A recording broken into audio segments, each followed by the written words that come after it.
Assalamualaikum warahmatullahi wabarakatuh. Bertemu kembali dengan saya, Ibu Sri Wahyuningsih di sini. Hari ini kita masuk pada materi makna persatuan dan kesatuan Republik Indonesia ya dalam Negara Kesatuan Republik Indonesia. Jadi memperkukuh persatuan dan kesatuan bangsa. Jadi masuk kita materi hari ini ya. Jadi makna persatuan dan kesatuan bangsa. Persatuan itu berasal dari kata dasarnya satu ya. Jadi satu itu artinya satu, tidak terpecah belah, utuh ya, menjadi sebuah satu kesatuan. Jadi persatuan itu bersatunya ya dari berbagai macam komponen yang berbeda-beda tadi menjadi satu kesatuan yang utuh dan serasi. Jadi kata Indonesia sendiri mengandung arti dari segi geografis dan segi bangsa. Segi geografis negara Indonesia itu membentang 95 derajat sampai 141 derajat bujur timur, 6 derajat lintang utara, 11 derajat lintang selatan, terbentang dari Sabang sampai Merauke. Itulah letak Indonesia. Indonesia dalam arti luas yaitu seluruh rakyat yang merasa satu nasib sepenanggungan yang tinggal dalam wilayah Indonesia. Jadi persatuan Indonesia itu sangatlah penting ya untuk mendorong tercapainya tujuan bangsa yang merdeka dan berdaulat. Jadi persatuan dan kesatuan bangsa memiliki makna yang pertama, rasa persatuan itu memiliki makna menjalin rasa kebersamaan dan saling melengkapi antar satu dengan yang lain.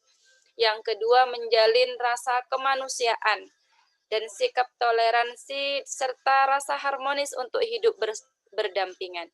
Yang ketiga, menjalin rasa persahabatan, kekeluargaan dan sikap tolong-menolong sesama serta sikap nasionalisme. Itu makna persatuan dan kesatuan bagi bangsa Indonesia. Konsep kesatuan yang dianut oleh Indonesia ada meliputi konsep aspek alamiah, yaitu meliputi konsep pewilayahan ya, dan aspek sosial ada politik, sosial, budaya, ekonomi, pertahanan dan keamanan. Yang kedua, konsep yang dianut adalah kesatuan wilayah meliputi darat, laut dan udara. Jadi wilayah Indonesia itu bukan hanya daratan saja ya, ada lautan, ada udara termasuk dalam wilayah kesatuan negara Republik Indonesia. Negara kita memiliki karakteristik yang pertama, ya karena Indonesia itu terdiri dari banyak pulau, beribu-ribu pulau, kecil ataupun besar. Jadi satu wilayah itu wilayah lautan yang ditaburi pulau-pulau besar dan kecil. Konsep utamanya adalah manunggalnya wilayah laut, darat, dan wilayah udara. Manunggal itu berarti bersatunya. Laut atau perairan merupakan wilayah pokok, bukan merupakan pelengkap. Yang keempat, laut merupakan bagian yang tidak terpisahkan dari daratan. Jadi bukan pemisah, namun dengan adanya laut itulah kita dipersatukan. Perwujudannya ya, konsep kesatuan bangsa, perwujudan Kepulauan Nusantara sebagai satu kesatuan politik. Ya, ada perwujudan sebagai kesatuan ekonomi, kesatuan sosial budaya, dan kesatuan keamanan, pertahanan, dan keamanan. Faktor-faktor integratif bangsa sebagai perekat persatuan. Jadi yang menyatukan kita bangsa Indonesia itu yang berbeda-beda tadi kok bisa bersatu dari Sabang sampai Merauke. Itu salah satu faktor yang menyebabkan kita bersatu adalah kita punya dasar falsafah negara yang sama yaitu Pancasila. Jadi dari mulai barat ke timur tetap sama, lambangnya kita adalah Pancasila. Yang kedua, Undang-Undang Negara Republik Indonesia tahun 1945. Jadi selama kita masih mengaku sebagai bangsa Indonesia ya dalam undang-undang tersebut tetap kita jalankan. Jadi sama dasarnya. Yang ketiga ada sangsaka merah putih. Bendera kita belum berubah ya. Dari barat ke timur bendera kita masih merah putih, itu pemersatu bangsa. Lagu kebangsaan ada Indonesia Raya, pemersatu bangsa. Bahasa Indonesia yang menyatukan dari kita yang berbeda-beda bahasa menjadi sama ataupun menjadi sebuah kesatuan memakai bahasa Indonesia. Dan seterusnya ada Sumpah Pemuda. Itu faktor integratif bangsa sebagai perekat persatuan. Substansi yang ada dalam persatuan dan kesatuan, ada integrasi nasional, ada nasionalisme dan patriotisme. Integrasi nasional ini adalah proses penyesuaian atau menyatukan unsur-unsur yang saling berbeda dalam kehidupan masyarakat sehingga nantinya akan menghasilkan keserasian, ya, kesamaan, keseimbangan dalam kehidupan masyarakat. Nasionalisme. Nasionalisme itu bisa juga kita pahami sebagai rasa kebangsaan, ya, bahwa menganggap bahwa kesetiaan tertinggi itu atas setiap pribadi harus diserahkan kepada negara. Jadi rela mati demi bangsa atau sikap nasionalisme yang harus dimiliki oleh seluruh komponen yang ada dalam sebagai warga negara Indonesia.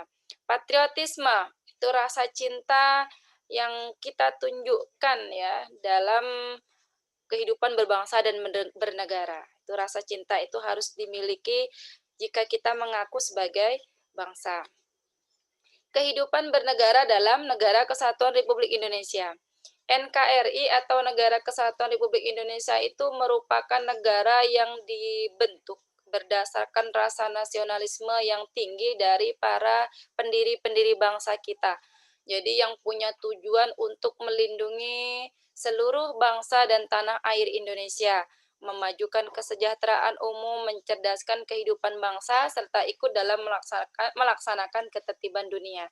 Jadi seperti yang tercantum dalam pembukaan Undang-Undang Dasar 1945, itu tujuan bangsa kita.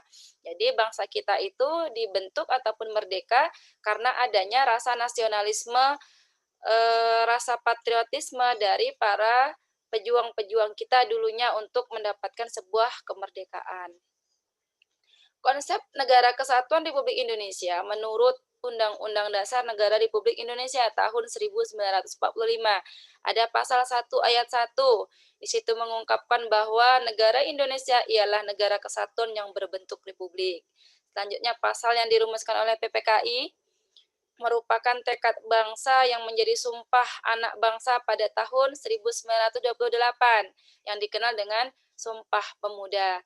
Di situ menyatakan bahwa kita dari komponen yang berbeda tadi menyatakan bahwa sama-sama bertumpah darah yang satu, sama-sama berbahasa yang satu, ya, sama-sama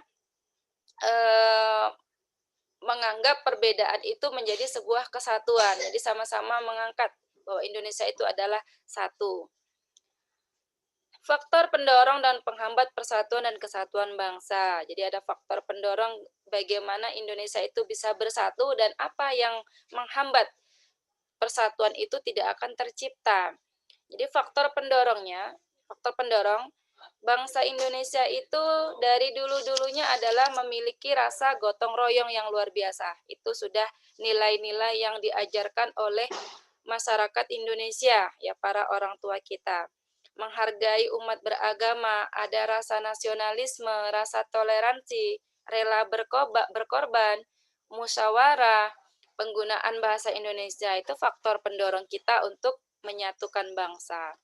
Faktor penghambatnya, karena Indonesia tadi terdiri dari banyak pulau, banyak suku, banyak bahasa, itu akan menyebabkan rasa cinta yang berlebihan dari suku masing-masing yang akan mengakibatkan rasa egois tinggi terhadap kebenaran ras, suku, agama, dan budaya sendiri, ya, atau etnosentrisme. Setelah itu ada rasa iri, kurangnya adanya toleransi, kurangnya penghargaan atas kemajemukan, itu menjadi penghambat. Atau adanya sikap ketidakpuasan terhadap segala ketimpangan dan ketidakmerataan hasil pembangunan. Itu faktor penghambatnya. Perilaku yang menunjukkan sikap menjaga keutuhan Negara Kesatuan Republik Indonesia, yang pertama, mengamalkan nilai-nilai Pancasila. Dalam Pancasila itu sudah ada 5 dasar yang menjadi landasan kita untuk melaksanakan, ya, segala tindak tanduk kita, tindakan kita dalam kehidupan sehari-hari. Yang kedua, menampilkan sikap rukun melalui perilaku saling menghormati, menyayangi dengan anggota keluarga yang lain. Menampilkan sikap dan perilaku saling menolong, menghargai pendapat teman, menyayangi, menghormati guru, dan lain sebagainya. Itu perilaku yang menunjukkan sikap bagaimana kita harus menunjukkan keutuhan Negara Kesatuan Republik Indonesia. Jadi makna persatuan tadi sangat sangat memiliki arti yang mendalam bahwa bangsa Indonesia itu dibentuk atas dasar perbedaan yang menyatukan kita ya di atas perbedaan-perbedaan tersebut, dan itu menjadi salah satu kebudayaan ataupun kekayaan dari bangsa Indonesia. Sampai di sini materi pelajaran kita pada hari ini. Mohon maaf, kita sambung untuk materi-materi selanjutnya. Wassalamualaikum warahmatullahi wabarakatuh.